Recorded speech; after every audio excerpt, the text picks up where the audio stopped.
Bonjour Géraldine. Bonjour Pascal. Bonjour à Laurent Tessier. Bonjour à tous. Comment allez-vous, cher Laurent? Nous sommes en pleine forme. Je surveille la régie avec Monsieur Boubouk Florian. Ça, je pense qu'il faut la surveiller parce que notre ami Fabrice Lafitte est là, la réalisation. Oui, malheureusement pour vous. Non, ne dites pas ça parce qu'on vous taquine, mais on vous aime beaucoup en fait. Et on serait beaucoup. triste si vous Ça n'étiez dépend, plus là. Oui. Non, on serait triste s'il n'était plus là. Monsieur Olivier Guénec est là, bien sûr. Bien sûr, bonjour à tous. Et puis je ne salue pas toujours Monsieur Carassou Mayence, qui est quand même Bonjour, une Pascal. erreur parce qu'il n'est pas toujours là au début de l'émission. Ah, je suis toujours là, c'est juste que je suis sur le côté, vous me voyez pas. Il joue à cache-cache. D'accord, c'est effectivement. Je le saurai désormais. Il est 11h07. Faut-il continuer de soutenir financièrement, militairement l'Ukraine? Un débat mouvementé s'annonce à l'Assemblée nationale. Un vote symbolique sur la stratégie d'aide aura lieu. Je vous propose peut-être d'écouter Jordan Bardella, tout d'abord, qui est président du Rassemblement national. Il était ce matin sur France 2. Je ne souhaite pas qu'Emmanuel Macron dispose d'un blanc-seing.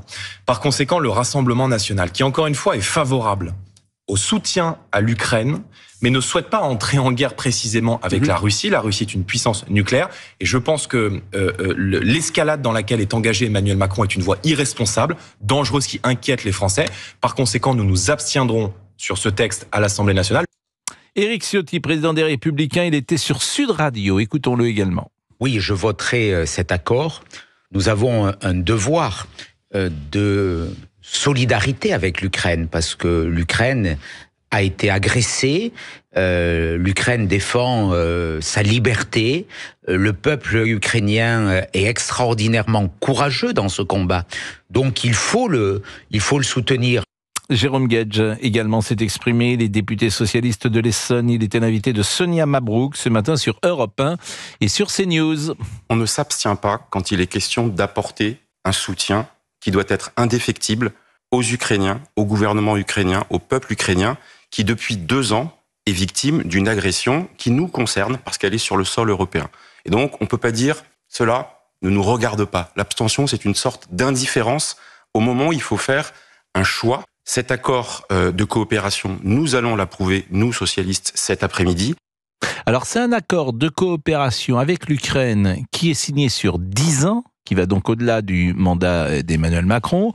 Là, c'est un chèque de 3 milliards qui sera donné. Ce qui est intéressant, c'est que on en pense ce qu'on en veut, mais les Français ne sont pas, on leur demande pas leur avis. Même si on peut considérer qu'il y a une forme de solidarité qu'ils doivent avoir et qu'ils doivent penser avec le peuple ukrainien, pour les raisons qui ont été dites à l'instant, mais il n'empêche que les Français sont écartés. Et même ce vote, en fait, ne sert à rien, puisque c'est un vote consultatif. C'est presque une manœuvre politique pour voir ce que les uns et les autres pensent ou les mettre devant leurs responsabilités. Donc c'est intéressant de savoir tout ça, et nous sommes avec Didier, premier auditeur à 11h09. Bonjour Didier de Châteauroux. Oui, bonjour. Bonjour Didier. Quel est votre sentiment sur ce sujet? Alors mon sentiment, c'est que je ne comprends même pas que Macron ait pu à lui tout seul signer un accord avec Zelensky sur ce genre de choses, un accord de 3 milliards, alors que par exemple nous avons Bruno Le Maire qui nous dit que nous sommes dans l'obligation de faire 10 milliards d'économies, sinon la France va s'écrouler.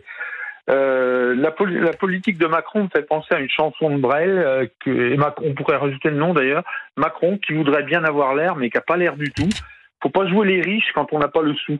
Je veux dire, quand on voit l'état de la France actuelle et qu'on va signer sur 10 ans une aide de 3 milliards par an, d'après ce que j'ai compris, ça devient invraisemblable. D'autant que Zelensky, à un moment ou à un autre, en 2022, il y a eu une petite ouverture de possibilité de paix, on va dire.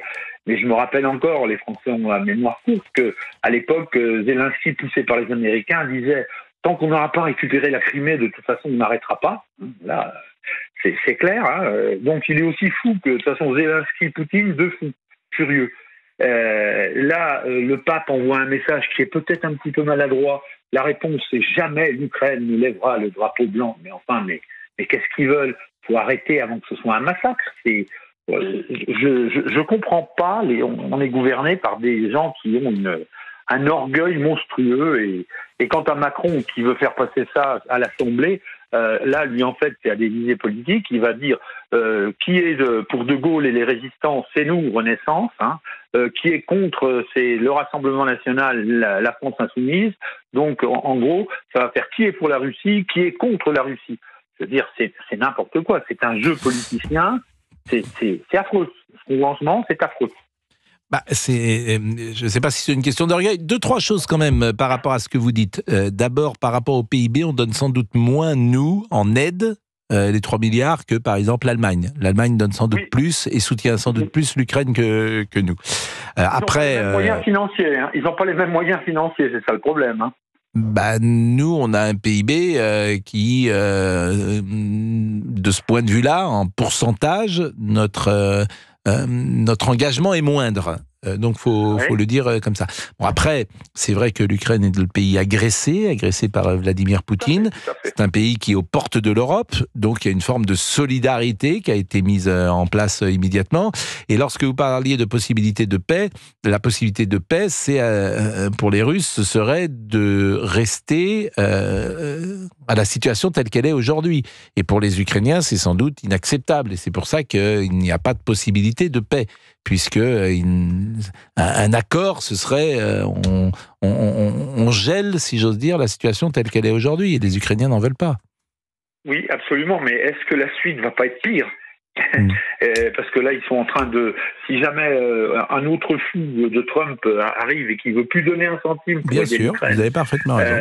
Alors là, ils vont envahir totalement l'Ukraine et puis on aura tout gagné. Là mais c'est une des questions, vous avez parfaitement raison de souligner, que va-t-il se passer lorsque, en novembre prochain, alors c'est pas gagné, hein, Trump il a quand même pas gagné, c'est pas fait, mais c'est une possibilité évidemment qui existe. Et puis c'est vrai aussi qu'on a dans l'oreille ce qu'avait dit Bruno Le Maire, on va mettre la Russie à genoux, alors que la Russie aujourd'hui va mieux que nous sur le plan économique, c'est-à-dire que la croissance est plus forte. La Russie, on a mis la Russie dans les bras de la Chine ou de l'Inde, puisque nous, on ne souhaite plus négocier avec elle. J'ai envie de dire que pour des raisons éthiques, morales et peut-être aussi stratégiques ou militaires, il n'empêche qu'on est en difficulté sur le plan économique avec les positions qu'on a prises. Mais pourquoi pas ? Moi, ce que je dis, c'est simplement factuel. On ne veut pas pactiser avec le diable, en l'occurrence, le diable, c'est Poutine, mais on a des conséquences économiques pour le pays. Chacun, après, choisit son camp, si j'ose dire. Hein. L'important, c'est d'avoir tous les éléments. Merci en tout cas, Didier. Merci beaucoup. Bonne journée. Qu'est-ce que vous allez faire aujourd'hui ? Oh, écoutez, on va aller se balader un petit peu. C'est bien ça. Pourquoi vous baladez ? Vous travaillez pas ? Ah non, je suis en retraite, hein. Je suis vieux maintenant. Ah mais vous avez une voix de jeune, vous avez quel âge ? C'est 70. Ah mais vous avez une voix de jeune, hein, dites donc. Tant mieux. Et vous allez vous balader dans quoi ? On va se balader dans un parc, là, faut marcher un petit peu. Avec votre épouse ? Oui, tout à fait, oui. Ah bah c'est bien. Il y a un parc à Châteauroux ? Il y a plusieurs parcs ? Oui, il y a le parc de Belle-Île qui est pas mal. Et vous avez vu qu'on va avoir les Jeux Olympiques de tir, là. Hein, c'est formidable. Eh ben, ça a l'air de vous enchanter, en tout cas, Didier. J'ai l'impression que vous en parlez avec un peu de dérision. Un petit peu de dérision, parce qu'il y a certains trucs qui se passent qui sont pas terribles, quoi. C'est-à-dire que... Voilà. Vous êtes né à Châteauroux ? Géré un peu comme la France, quoi. Bon, vous êtes né à Châteauroux, vous êtes Castelroussin ? Oui. Bon, je suis Castelroussin, oui. Là, c'est la ville. Alors, vous avez quasiment l'âge de Depardieu. C'est ça, pratiquement. Oui. J'ai vécu au moment de Depardieu où c'est pareil, on en fait tout un cirque. Bon, ça devait être c'était un petit voyou, mais c'était pas non plus, c'était pas le Chicago qu'on veut bien annoncer. Là. J'ai vu ça. J'ai vu les voitures américaines. J'ai vu les voilà, mais c'était pas non plus. On enjolive au fur et à mesure que le temps passe. Et puis il y a la Berrichonne de Châteauroux, chère à notre ami Michel Denisot, qui était en Ligue 1 jadis. Ouais. Bon bah allez. Ils vont peut-être se sauver. Exactement. Allez, vous pouvez vous promener dans les bois. Promenons-nous dans les bois. Pendant que le loup n'y est pas, s'il nous y était, il nous mangerait. Ah, je laisse celle-ci, pour une fois que j'ai une de vos références. On a les mêmes... C'est intemporel. Eh oui, c'est intemporel. Bien sûr.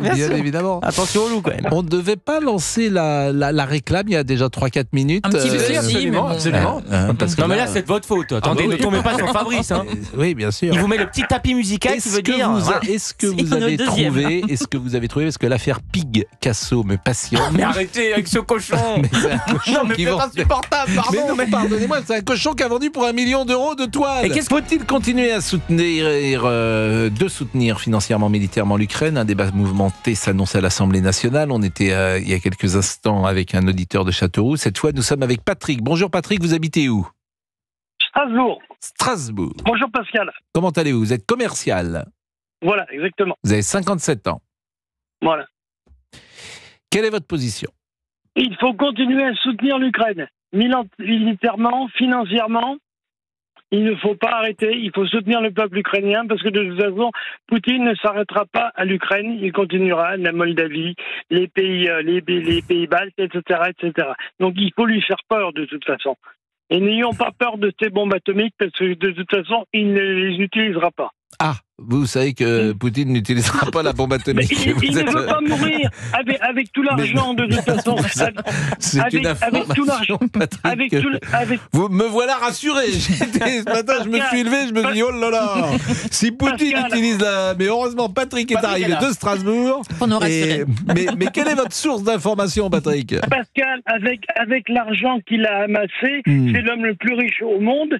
Tout l'argent, il veut en profiter. Oui, ça va être difficile quand même d'aller à Nice ou à Cannes cet été tranquillement pour profiter de son argent. Ça va pas être facile, je vous le dis. Ça sera pas difficile pour lui. Il suffit qu'avec ses copains du Front National, qui sont pro-Poutine, ils mettent le bazar partout en France, partout en Europe, et après, il est libre de dépenser son argent où il veut. Bien sûr. Il faut dénoncer aussi le Front National, et les politiques commencent enfin à le comprendre. Il faut dénoncer le Front National, qui est financé par la Russie. Ah bon? Et puis les gens du Front National, pendant des années, ils n'ont pas siégé à Strasbourg. Ils étaient payés grassement par le Parlement européen, mais ils n'ont jamais siégé. C'est les seuls, évidemment, à ne jamais siéger à Strasbourg. Les députés européens, c'est les seuls. La vérité, c'est que le Parlement, effectivement, quand tu rentres dans la vie quotidienne du Parlement, tu t'aperçois qu'il y a beaucoup de députés qui se sont fait élire et qui ont été assez peu présents. En revanche, sur les liens entre la Russie et ce que vous appelez le Front National, oui, sûrement. Mais non, mais c'est vrai pour tous les députés. C'est ça que je veux vous dire, Patrick. C'est vrai pour tous les députés, ils sont assez peu présents en séance. En revanche, ce que vous évoquez, les liens de la Russie avec ce que vous appelez le Front National, mais qui est devenu le Rassemblement National... C'est la même chose, c'est la même crasse. Pour moi, je suis désolé de parler comme ça, mais ces gens-là, ils méritent le poil. Ce ne sont pas des démocrates. Non mais, écoutez, en tout cas, ils s'inscrivent dans un processus démocratique. C'est ce qu'ils veulent faire croire. Oui, mais ils veulent faire croire, vous êtes marrant. Et là encore, c'est votre intuition, peut-être faut des faits quand même. Moi, je connais un peu Jordan Bardella, je vous assure, c'est un jeune homme, c'est pas un dictateur, si vous me permettez, on est d'accord ou pas d'accord avec lui, mais il s'inscrit pas dans une ligne de vouloir faire des coups d'État dans le pays et de diriger le pays d'une manière dictatoriale, me semble-t-il. Vous voulez parler de Jordan Bardella? Oui. Relisez son discours d'investiture. Il a remercié la France d'avoir accueilli des étrangers, lui comme étranger, lui comme italien. Alors qu'on laisse la chance aux gens qui viennent de l'étranger, ils ne sont pas tous mauvais. Mais vous avez parfaitement raison. Mais qui dit le contraire? Qui dit le contraire? Lui, ils veulent interdire maintenant les étrangers. Mais lui, il a bien été content que la France l'accueille. Mais cher Patrick, c'est une discussion, effectivement. On peut considérer aujourd'hui que l'immigration est arrivée à un tel point que la France accueille mal ce que vous appelez les étrangers, parce qu'elle n'en a plus les moyens, parce que, effectivement, c'est compliqué sur le plan financier, que c'est un débat qui peut exister. Qu'il puisse y avoir une immigration de travail, pourquoi pas? Je crois que ça représente simplement 15% l'immigration de travail. Le reste, c'est du regroupement familial, c'est du droit d'asile qui est souvent dévoyé, et tout ça, ça s'entend. Ça s'entend, pardonnez-moi. Il me semble, en tout cas, il me semble qu'on peut en parler ensemble, Patrick. Et puis des gens qui profitent des aides, beaucoup de gens qui profitent des aides. Ah bon, alors finalement, vous êtes d'accord avec le Rassemblement National? Simplement, il faut qu'ils travaillent.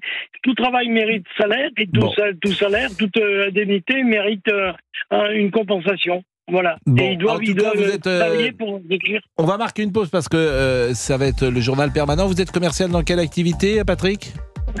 Pascal, des jupes et des jupons et des gilets de flanelle.